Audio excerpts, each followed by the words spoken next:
ఏంటే అనామిక బావి దగ్గర కూర్చుని బాధపడుతున్నావు? కొంపదీసి బంగారం ఏమైనా పడేశావా ఏంటి? అసలే బంగారం రేట్లు చూస్తుంటే కొండం మన తరం కాదు. మీరు ఊరుకుండత్తయ్య, నా బాధ అది కాదు. మనం ఇంత కష్టపడి వీడియోస్ చేస్తున్నామా? చూడండి ఎంతమంది సబ్స్క్రైబ్ చేసుకోకుండా చూస్తున్నారో. అవునే, చాలామంది చూస్తున్నారు, కానీ సబ్స్క్రైబ్ మాత్రం చెయ్యట్లేదు. ఇదిగోండి ప్రేక్షక దేవుళ్ళారా, ఆ సబ్స్క్రైబ్ ఏదో చేసేస్తే మేం వీడియో పెట్టగానే అట్ట మీ ఫోన్లోకి వచ్చేస్తాయి. అలాగే అదే చేత్తు లైకు షేర్ కూడా చేసేయండి. మేము మరింత కొత్త కథలతో మీ ముందుకొచ్చేస్తాం. అందరూ బాగుండాలి. నమస్తే. ఒక అందమైన పల్లెటూరులో ఎండాకాలం ప్రవేశించటంతోనే సూర్యుడు తన ప్రతాపాన్ని చూపిస్తున్నాడు.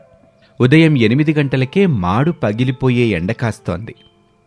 ఆ ఊళ్ళో శారదా ప్రసాద్ దంపతుల కుటుంబం నివసిస్తుంది. వారికి రమేష్ అనే ఒక్కగానొక్క కొడుకు ఉన్నాడు.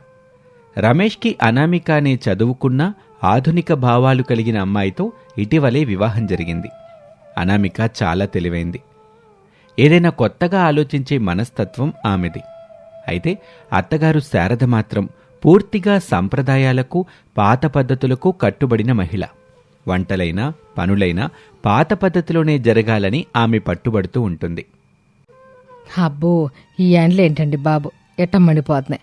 అసలు ఒంటి మీద బట్ట నిలవట్ల. ఫ్యాన్ వేసినా కూడా వేడిగాలే వస్తుంది. కానీ ఇంకా ఏప్రిల్ నెలలోనే ఇట్టాగుంటే మే నెల వచ్చేపాటికి మనం బ్రతికి బట్ట కడతాం. అసలు నాకైతే ప్రాణాలు పోతున్నట్టుందండి. ఎంతసేపు ఇంట్లో కూర్చున్న చెమట్లు కారుతూనే ఉన్నాయి. అవును శారద, నువ్వన్నది నిజమే. నా జీవితంలో ఎప్పుడూ ఇంత టెండల్ని చూడలేదు. ఉదయం కాస్త పొలం దగ్గరికి వెళ్ళొచ్చేసరికి తల తిరిగిపోతుంది. ఈ సూర్యుడికి మన మీదేమైనా కోపం వచ్చిందా ఏంటి? ఇలా నిప్పులు జరుగుతున్నాడు. కాస్త చల్లటి నీళ్ళు ఇవ్వకూడదు, గొంతు ఎండిపోతుంది. కొండలో నీళ్లు కూడా ఈరోజు వేడెక్కిపోయాయండి. యా మానామేక కాస్త చల్లగా పానకం కానీ మజ్జిగ కానీ లాంటివి అని చేయొచ్చుగా తల్లి. ఇట్లాంటి సమయంలో పాతకాలం నాటి పానకం తాగితే శరీరానికి కాస్త చలవ చేసుద్ది. కుసంత బెల్లం, యాలకులు, మిరియాలు దంచి పానకం తయారు చెయ్యమ్మా. అట్టాగే కుండలో ఉన్న పెరుగుతో పల్చగా మజ్జిగ చేసి అందులో నిమ్మకాయ కరేపాకేసి తీసుకురా. మన పెద్దాలు చెప్పిన ఈ వంటలే ఈ ఎండలకి శ్రీరామరక్షమ్మా. అబ్బా, బయట అడుగు పెట్టే పరిస్థితి లేదు నాన్న. బైక్ మీద వస్తుంటే మొహం మీద వడగాల్పులు కొడుతున్నాయి. అనామిక, నాకు చాలా దాహంగా ఉంది, త్వరగా ఏమైనా తీసుకురా. అమ్మ చెప్పినట్టు మజ్జిగుంటే ఇంకా మంచిది. ఈ ఎండ దెబ్బకి నాకైతే తలపోటొచ్చేలా ఉంది. అత్తయ్య, ఎప్పుడు ఆ పానకం మజ్జిగైనా ఎండాకాలం వస్తే చాలు మీరు వాటినే పట్టుకుని వేలాడతారు. ఈ విపరీతమైన ఎండలకి ఏదైనా కొత్తగా బాగా చల్లగా రిఫ్రెషింగ్గా తాగితే బాగుంటుంది కదా. నేను మన ఫ్రిడ్జ్లో పానకం, బెల్లం, పుదీనాతో చేసిన ఐస్ క్యూబ్స్తో వెరైటీగా పాప్సికల్స్, కోల్డ్ డ్రింక్స్ చేస్తున్నాను. 2 నిమిషాలు ఆగండి, మీ అందరికి ఒక సర్ప్రైజ్ ఇస్తాను. ఏంటే ఐస్ క్యూబ్సా? పానకంతో పాప్సికల్స్ ఏంటి? అసలు ఆ పేర్లేంటో కూడా నాకు అర్థం అవ్వట్లేదు. పానకం అంటే కొండలో ఉండాలి, లేకపోతే గ్లాసులో ఉండాలి. దాన్ని ఫ్రిడ్జ్లో పెట్టి గడ్డగడ్డించడం ఏంటి? ఆ పిచ్చి పిచ్చి వాంట్లేవి నాకు బాగా. అసలు ఆ ఫ్రిడ్జ్ నీళ్ళు తాగితే చాలు జలుబు దగ్గు వచ్చేస్తాయి. నాకు మాత్రం మామూలు కొండ నీళ్ళతో చేసిన పానకం ఇవ్వు. నీ మోడర్న్ ప్రయోగాలయ్యి నామే చేయబాక. శారదా, ఎందుకలా అంటావు? కోడలెంతో ఉత్సాహంగా ప్రేమతో ఏదో కొత్తగా చేస్తానంటుందిగా, చెయ్యనివ్వు. ఆమె కూడా మన మంచి కోసమే ఆలోచిస్తుంది కదా. ఈ ఎండల తీవ్రతకి కొండ నీళ్లు సరిపోవటంలా. కాస్త ఫ్రిడ్జ్లో చల్లబడినవి తాగితే తప్పేంటి? కాలంతో పాటు మనం కూడా మారాలిగా. ముందు రుచి చూశాక అప్పుడు నీ కామెంట్లు ఇద్దు గాని. అవునమ్మా, అనామిక వంటలు ఎప్పుడైనా అద్భుతంగా ఉంటాయి. మొన్న కూడా ఏదో వెరైటీగా వంట చేసింది, చాలా బాగుంది. ఈసారి కూడా ఏదో కొత్తగా మనకి నచ్చేలా ప్లాన్ చేసి ఉంటుంది. నువ్వు ఊరికే కంగారు పడుకో. నాకైతే అనామిక ఏం చేస్తుందానని చాలా ఆసక్తిగా ఉంది. తీసుకురా అనామిక, నేను తాగుతాను. అలా అనామిక అత్తగారి మాటల్ని పెద్దగా పట్టించుకోలేదు. ఆమె స్వభావం తనకు తెలుసు కాబట్టి నవ్వుకుంటూ వంటగదిలోకి వెళ్ళిపోయింది. తన పనిలో తాను నిమగ్నమైపోయింది. ముందుగా చిక్కటి పానకాన్ని తయారు చేసి అందులో తాజా పుదీనా ఆకులను సన్నగా తరిగి వేసింది. ఆ మిశ్రమాన్ని ఐస్ ట్రేలలో పోసి డీప్ ఫ్రిడ్జ్లో ఉంచింది. అలాగే బెల్లం పాకం, నిమ్మరసం కలిపిన నీటిని కూడా ఐస్ క్యూబ్స్గా మార్చింది. ఆ తర్వాత ఆ ఐస్ క్యూబ్స్ని బ్లెండర్లో వేసి క్రష్ చేసి రంగురంగుల పుల్లలతో అచ్చం ఐస్ క్రీమ్ లాంటి పుల్లైస్ని తయారు చేసింది. వాటిని 2 గాజు గ్లాసుల్లో అందంగా అలంకరించి పైన పుదీనా ఆకులతో గార్నిష్ చేసి హాల్లోకి తీసుకొచ్చింది. అందరికీ ఒక్కో గ్లాసు ఇచ్చింది. ఇదే అంటే అనామిక, రంగురంగులుగా ఉంది. చూడ్డానికైతే భలే ఆకర్షణీయంగా ఉంది, కానీ ఇది మన పానకం లాగైతే లేదు. ఏదో బజార్లో అమ్మే ఐస్ క్రీమ్ లాగుంది. దీనివల్ల గొంతురొప్పి రాదుగా. అసలు ఇవన్నీ ఎందుకు తల్లి మనకే? అత్తయ్య, మీరు ఎలాంటి భయాలు పెట్టుకోకండి. ఇందులో ఎలాంటి ఆర్టిఫిషియల్ కలర్స్ కానీ కెమికల్స్ కానీ లేవు. ఇవి పూర్తిగా మీరు చెప్పిన పద్ధతిలోనే చేసిన పానకం. కాకపోతే దానికి కాస్త మోడర్న్ టచ్ ఇచ్చాను అంతే. పుదీనా వేయటం వల్ల శరీరానికి మరింత చలవ చేస్తుంది. మీరు ఒకసారి రుచి చూడండి. ఆ తర్వాత మీరే నాకు రోజు చేసి పెట్టమని అడుగుతారు. శారద, కాళ్ళు ఇంతలా చెప్తుందిగా, ముందు తాగి చూడు. నేను మాత్రం ఆగలేకపోతున్నాను. నాకైతే చూడగానే నోరూరిపోతుంది. అబ్బా అనామిక, ఏం చేశావమ్మా! అద్భుతం అనుకో. అమృతంలాగా ఉంది తల్లి. నా ప్రాణం లేచొచ్చినట్టు అనిపిస్తుంది. వావ్ అనామిక, ఇది నిజంగా సూపర్. బయట దొరికే ఐస్ క్రీమ్స్ కూడా దీని ముందు పనికిరావు. పానకం రుచితో పాటు ఆ బెల్లం, మిరియాలు, యాలకులు అన్నింటికీ మించి పుదీనా ఫ్లేవర్ అన్నీ కలగలిపి అద్భుతమైన టేస్ట్ ఇస్తున్నాయి. నేను ఇన్ని రోజులు బయట తాగిన డ్రింక్స్ అన్నీ దీని ముందు వేస్ట్ తెలుసా? నాకైతే మరొకటి కావాలనిపిస్తుంది. అలా ఉండగా భర్త, మామగారిద్దరూ అంతలా మెచ్చుకునేసరికి శారదలో కూడా ఆసక్తి పెరిగింది. మెల్లగా ముందుగా ఒక పాప్సికిల్ని కొద్దిగా కొరికి రుచి చూసింది. అంతే, ఆమె కళ్ళు ఆనందంతో, ఆశ్చర్యంతో మెరిశాయి. ఆ చల్లదనం, ఆ రుచి ఆమెకు ఊహించని అనుభూతినిచ్చాయి. ఆమెకు తెలియకుండానే ముఖంలో ఒక పెద్ద చిరునవ్వు వికసించింది. అబ్బో అనామిక, ఇది చాలా బాగుందే. అసలు పానకాన్ని ఎట్టా కూడా చెయ్యొచ్చని నాకు జీవితంలో తట్ల. పానకం రుచితో పాటు పుదీనా ఫ్లేవర్ బలి తగులుతుందమ్మాయి. ఈ కాలుతున్న ఎండలకి ఇది తింటుంటే ప్రాణం లేచొచ్చినట్టుంది. నా మాట కాదని నువ్వు ఈ ప్రయోగం చేసినందుకు నిజంగా సంతోషపడుతున్నాను తల్లి. నేను అనవసరంగా కోపడ్డా ఇందాక. చూసావా మరి, నేను ముందే చెప్పానుగా, మన కోడలు తెలివితేటలు మామూలీ కాదని.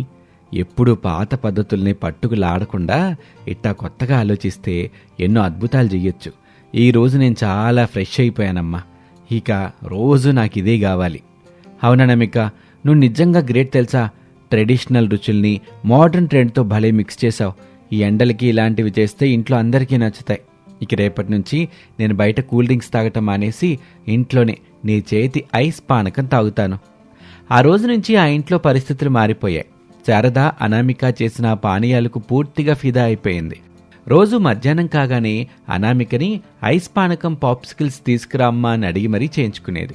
కొన్ని రోజుల తర్వాత ఒక మధ్యాహ్నం అందరూ కలిసి కూర్చొని పాప్సికిల్స్ తింటున్నప్పుడు శారదకి ఒక అద్భుతమైన ఆలోచన వచ్చింది. అమ్మా అనామిక, నాకు ఒక చిన్న ఆలోచన వచ్చింది. నువ్వు బాగా రుచిగా ఈ చల్లని పానీయాలు, పాప్సికల్ చేస్తున్నావు కదా, మనం వీటిని మన ఇంటి ముందు ఒక బండి పెట్టుకొని బయట అమ్మితే ఎట్టాగుంటది? బయట పెట్టి అమ్మడమా అత్తయ్య? మీరు నిజంగానే చెప్తున్నారా? నా వంటల్ని బయట వాళ్ళకి అమ్మడమా? మనం ఎప్పుడు ఇలాంటి వ్యాపారాలు ఏం చేయలేదు కదా. అవునమ్మా, ఎందుకు అమ్మకూడదు? ఈ ఎండలకి జనాలు బయట తిరిగి అల్లాడిపోతున్నారు. రంగురంగుల కెమికల్స్ కలిపిన డ్రింకులు తాగి ఆరోగ్యం మీద తెచ్చుకుంటున్నారు. మన ఊరు వాళ్ళందరికీ ఈ పానీయాలు అయితే నచ్చుతాయి. మన పానకం రుచికి ఆధునికతను జోడించావు కదా, పిల్లల నుండి పెద్దల వరకు అందరు ఇష్టపడతారు. పైగా దీనివల్ల మన కొత్త డబ్బులు కూడా వస్తాయిగా. ఇంట్లో ఖాళీగా ఉండే బదులు ఇదొక మంచి వ్యాపారం అవుద్ది. నువ్వు భయపడబాక, నీకండగా నేనుంటానుగా. శారద చెప్పింది 100% నిజమే అనామిక. ఇది చాలా మంచి ఆలోచన. వ్యాపారం అంటే పెద్ద పెట్టుబడి అవసరంలా మన ఇంట్లో ఉండే వస్తువులతోనే చెయ్యొచ్చుగా. నేను కూడా సాయం చేస్తాను. నా వంతుగా సరుకులు దాటం, జనాల్ని పిలవటం లాంటివి నేను చూసుకుంటానులే. నీ ప్రతిభ నలుగురికి తెలియాలమ్మా. అవుననామిక, అమ్మ ఐడియా అయితే సూపర్గా ఉంది. మనం ఒక చిన్న స్టాల్ లాంటిది ఏర్పాటు చేసి ఈ పానీయాలు అమ్మచ్చు. దీనికి Sharada Anamika special traditional cool drinks అని పేరు కూడా పెడదాం. నేను సాయంత్రం ఆఫీస్ నుంచి రాగానే మీకు తోడుగా ఉంటాను. మనం అంతా కలిసి చేస్తే ఖచ్చితంగా సక్సెస్ అవుతాం. అలా శారద ఆలోచనతో అందరూ ఏకీభవించారు. అనామికకి అత్తగారు తనని ఇంతలా ప్రోత్సహించటం చూసి ఎంతో ఆనందం కలిగింది. మరుసటి రోజే వాళ్ళింటి ముందు చెట్టు నీడలో ఒక స్టాల్ ఏర్పాటు చేశారు. ఒక పెద్ద టేబుల్ వేసి దానికి అందమైన వస్త్రం కప్పారు. అనామిక ఉదయం నుండే చాలా కష్టపడి రకరకాల పాప్సికల్స్, పుదీనా పానకం క్రష్, బెల్లం నిమ్మరసం ఐస్ లాంటి చల్లని పానీయాలతో స్టాల్ని ఆకర్షణీయంగా తీర్చిదిద్దింది. ఒక పెద్ద కూలర్ బాక్స్లో వాటిని భద్రపరిచారు. రండి బాబు రండి, చల్లని పానీయాలు, ఆరోగ్యకరమైన పాప్సికల్స్, ఎండల నుండి ఉపశమనం పొందండి. ఇవి కెమికల్స్ లేని మన ఇళ్లలో చేసుకునే పానకంతో చేసిన స్వచ్ఛమైన కూల్ డ్రింక్స్. రండి బాబు రండి, ఒక్కసారి రుచి చూడండి. రండమ్మా రండి, కొత్త రకం పానకం పాప్సికల్స్ మీ అందరికీ ఎంతో నచ్చుది. పెద్దలకైతే పాత జ్ఞాపకాలు గుర్తుకొస్తాయి. రండి రుచి చూడండి, 10 రూపాయలకే చల్లని ఆనందం. అప్పుడు శారదా ప్రసాదుల పిలుపులు విని దారిన పోయే వాళ్ళందరూ ఆ స్టాల్ వద్ద ఆగారు. విపరీతమైన ఎండ కావటంతో ఏదైనా చల్లగా తాగాలని అందరూ కోరుకుంటున్నారు. కొంతమంది అనుమానంగా చూసినా శారద బలవంతం మీద కొని రుచి చూశారు. వాళ్ళ ఆ పానీయాల్ని రుచి చూసిన వెంటనే వాళ్ళ ముఖాల్లో ఒక గొప్ప ఆనందం కనిపించింది. ఒక కస్టమర్ రామయ్య, అమ్మా శారదమ్మా, ఈ పానీయాలు చాలా అద్భుతంగా ఉన్నాయి. అసలు పానకం రుచితో పాప్సికల్స్ చేయడం నేను నా జీవితంలో ఎప్పుడూ చూడలా. మన పాతకాలం నాటి రుచికి ఈ కాలం కుర్రాళ్ళు ఇష్టపడే ఐస్ క్రీమ్ మోడల్ని బలీగా కలిపారుగా. నా గొంతులో ఉన్న ఈ ఎండిన భావనంతా పోయి మంచిగా ఉంది. మా ఇంట్లో వాళ్ళ కోసం ఇంకో 4 పార్సిల్ కట్టండి. చూశారా రామయ్య గారు, ఇదంతా మా కోడల అనామిక తెలివితేటలో తనే స్వయంగా ఆలోచించి ఎంతో శుభ్రంగా చేసింది. బయట కొనే ఆటికంటే ఇవి ఎంతో శ్రేష్టమైనవి. అవునమ్మ శారదా, ఈ ఎండలకి ఇవి తాగితే అమృతం తాగినట్టుగా ఉంది. ఆ పుదీనా వాసన, బెల్లం తీపి కలిపి ప్రాణానికి ఎంత హాయిగా ఉందో. బయట మీరు రంగులు డ్రింక్స్ కంటే ఇది 100 రెట్లు మేలు. మా ఆయనకు కూడా ఈ పానకం వయసు అంటే చాలా ఇష్టం. రేపటి నుండి నేను రోజు వస్తాను. ధన్యవాదాలు సీతమ్మ గారు, మీకు నచ్చినందుకు మాకు చాలా సంతోషంగా ఉంది. రేపు ఇంకో కొత్త ఫ్లేవర్తో మజ్జిగ ఐస్ క్యూబ్స్తో స్పెషల్ డ్రింక్ కూడా చేస్తాను. ఇప్పుడు కూడా తప్పకుండా రండి. మీ అందరి ఆదరణే మాకు శ్రీరామరక్ష. ఆ నోట ఈ నోట ఆ ఊరంతా ఈ పానకం పాప్సికల్స్ విషయం తెలిసిపోయింది. కొద్ది రోజుల్లోనే వాళ్ళ స్టాల్కి విపరీతమైన రద్దీ పెరిగింది. ఫ్రిడ్జ్లో స్థలం సరిపోక రమేష్ ఒక పెద్ద డీప్ ఫ్రీజర్ని కూడా అద్దెకి తీసుకున్నాడు. శారద డబ్బులు తీసుకోవటం, ప్రసాద్ కస్టమర్లకు అందించటం, రమేష్ సాయంత్రం పూట అనామికకి ఐస్ క్రష్ చేయటంలో సహాయం చేయటం, ఇలా కుటుంబం అంతా కలిసికట్టుగా ఒక చిన్న వ్యాపారాన్ని విజయవంతంగా నడిపించారు. ఆ పానీయాల అమ్మకాల ద్వారా వాళ్ళకి ఊహించిన దానికంటే చాలా మంచి లాభాలు రాసాగాయి. 1 నెల గడిచేసరికి వాళ్ళ వ్యాపారం 3 పువ్వులు 6 కాయలుగా వర్ధిల్లింది. ఆ రోజు రాత్రి అందరూ కలిసి కూర్చొని ఆ రోజొచ్చిన లాభాల్ని లెక్కబెట్టుకుంటున్నారు. టేబుల్ మీద ఉన్న డబ్బులు చూసి అందరి కళ్ళల్లో ఆనందమే. అమ్మా అనామిక, ఈ డబ్బంతా నీ శ్రమకి, నీ ఆలోచనకి దక్కిన ప్రతిఫలం. నీ తెలివితేటల వల్ల మనకింత మంచి ఆదాయం వస్తుంది. నీ మోడర్న్ ఆలోచనలు, నా ట్రెడిషనల్ రుచులు కలిసి ఇంత మంచి ఫలితాన్ని ఎత్తాయని నేను కలలో కూడా అనుకోలేదమ్మా. నేను మొదట్లో నిన్ను అపార్థం చేసుకుని కసురుకున్నాను. నీ వంటల్ని విమర్శించాను. నన్ను క్షమించు తల్లి. అత్తయ్య, దయచేసి అలా అనకండి. క్షమాపణలేంటి? ఇదంతా మీ ప్రోత్సాహం వల్లే సాధ్యమైంది. మీరు ఆ రోజు నా పానీయాల్ని రుచి చూసి మెచ్చుకోపోతే, అసలు దీన్ని ఒక వ్యాపారంగా మార్చాలనే ఐడియా ఇవ్వకపోతే నేను ఇంతవరకు వచ్చేదని కాదు కదా. ఒక ఇంటి కోడలిగా నా బాధ్యతని నేను నిర్వర్తించాను అంతే. మీ సాంప్రదాయాల పునాది మీదనే నా ఆధునిక ఆలోచనలో ఇల్లు కట్టుకున్నాను. మీరు మామయ్య గారిచ్చిన ధైర్యమే ఈ విజయానికి కారణమైంది. మీరిద్దరూ ఇలా కలిసిమెలిసి ఒకరినొకరు అర్థం చేసుకుని పనిచేయడం చూస్తుంటే నాకు చాలా ఆనందంగా ఉంది. మన కుటుంబం ఎప్పుడు ఇట్టాగే సంతోషంగా ఐకమత్యంగా ఉండాలి. పాత తరం అనుభవం, కొత్త తరం ఆలోచనలు గలిస్తే ఏ పనైనా విజయవంతం అవుద్దని మీరు నిరూపించారు. మన కుటుంబం ఇలా అభివృద్ధి చెందడం చూస్తుంటే నా జన్మ ధన్యమైందనిపిస్తుంది. అవునన్నా, అనామిక రాకతో మన ఇంట్లో కొత్త వెలుగొచ్చింది. ఆమె తెలివితేటలు, పనితనం, అందరినీ కలుపుకుపోయే తత్వం మనందరికీ ఆదర్శంగా నిలిచాయి. అమ్మ కూడా తన పాత పద్ధతులకి కొద్దిగా ఆధునికతను జోడించటానికి అంగీకరించటం నిజంగా చాలా గొప్ప విషయం. అనామిక ఐడియా, అమ్మ సపోర్ట్ వల్లే మనకి విజయం దక్కింది. ఈ సమ్మర్ మన కుటుంబానికి ఎప్పటికీ గుర్తుండిపోతుంది. ఇక ఆ వేసవికాలం వాళ్ళకి కేవలం ఎండల్ని మాత్రమే కాకుండా ఎంతో ఆనందాన్ని, లాభాలని, ఒకరికొకరు మరింత దగ్గరయ్యే అవకాశాన్ని తెచ్చిపెట్టింది. అనామిక ఆధునిక ఆలోచనలు, శారద సాంప్రదాయ విలువలు అద్భుతంగా కలిసిపోయి వాళ్ళ కుటుంబాన్ని ఆర్థికంగా, మానసికంగా బలోపేతం చేశాయి. ఆ ఊరి ప్రజలందరికీ వారు ఒక ఆదర్శ కుటుంబంగా నిలిచారు. వాళ్ళందరూ సుఖ సంతోషాలతో పరస్పర గౌరవంతో జీవించసాగారు. అమ్మా అనామిక, ఈ ఎండాకాలం ఎట్టాగా అయిపోతుంది, వర్షాకాలం రాబోతుంది. మరి రేపు పానకంతో పాటు ఇంకేమైనా కొత్తగా వర్షాకాలానికి సరిపోయేలాగా వేడివేడిగా కొత్త వెరైటీ ప్లాన్ చేద్దామా? తప్పకుండా అత్తయ్య, మీరు చెప్పాలే కానీ మీకోసం నేనేమైనా చేస్తాను. ఈసారి సాంప్రదాయం చారుకి మోడర్న్ సూప్ టచ్ ఇద్దాం, ఏమంటారు?